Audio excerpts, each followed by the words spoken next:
We've had an opportunity at this meeting to review the dramatic progress in treatment of childhood leukemia, which truly is spectacular. And from the presentations that we've heard, the progress continues to this day. What I'm talking about is potential contributors to the risk for getting childhood leukemia. Wouldn't it be wonderful if we could prevent just a fraction of those children that get childhood cancer? And I believe that this is possible. We conducted a survey of pediatric oncology providers in the United States to look at what their attitudes and practices were regarding in potential exposures to environmental hazards and what their training was. And one of the things that stood out was that the majority felt that environmental exposures were, in fact, important contributors to risk for childhood cancer. The vast majority said that they had questions from parents that they had to field about these exposures, but more than half of them said that they were quite uncomfortable dealing with these questions. In addition, and quite hopefully, 92% said that they really would like to learn more about environmental health and contributors to childhood cancers.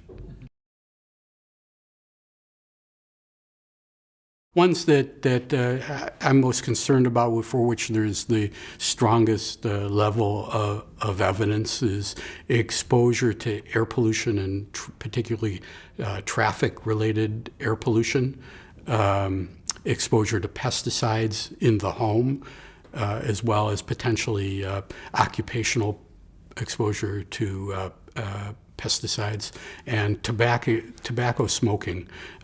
Tobacco is an exposure issue for the father and includes the preconception time period. So we're not used to thinking in terms of that. And tobacco control efforts have not highlighted the importance of young men who may, in the near future, be fathering children,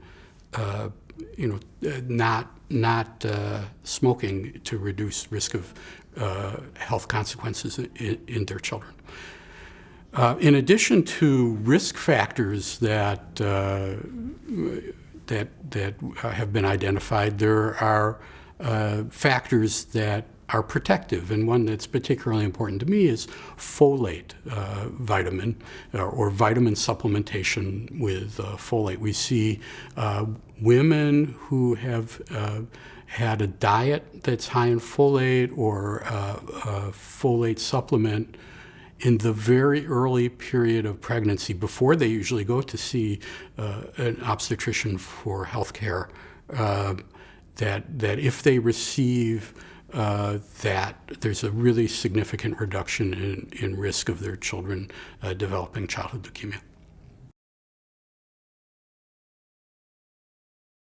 We now have a stronger level of evidence than we have previously because of a large multinational collaboration, the Childhood Leukemia International Consortium. This is a group of 23 studies from all around the world that have looked at childhood leukemia, and by pooling the data from all of these studies, we're able to have much stronger results and be able to look at more detailed, specific populations that may be at risk, and forms of leukemia that are more rare than just the grouped overall leukemia risk. Moving forward, what I'd like to see is public health authorities beginning to address these exposures and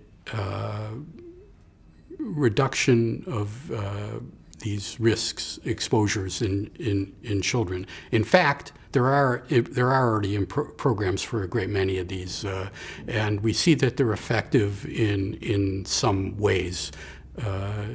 For example, reductions in exposure to air pollutants in Los Angeles improved children's growth of their lung function in childhood, which translates to better lung function through life. Moving forward, I'd like to see the pediatric oncology community at the table with these discussions. How do we move forward in ways that might benefit children's health, and how do we move forward in ways that can reduce exposures to things that we know are not healthy for children, and the pediatric oncology community would be very helpful.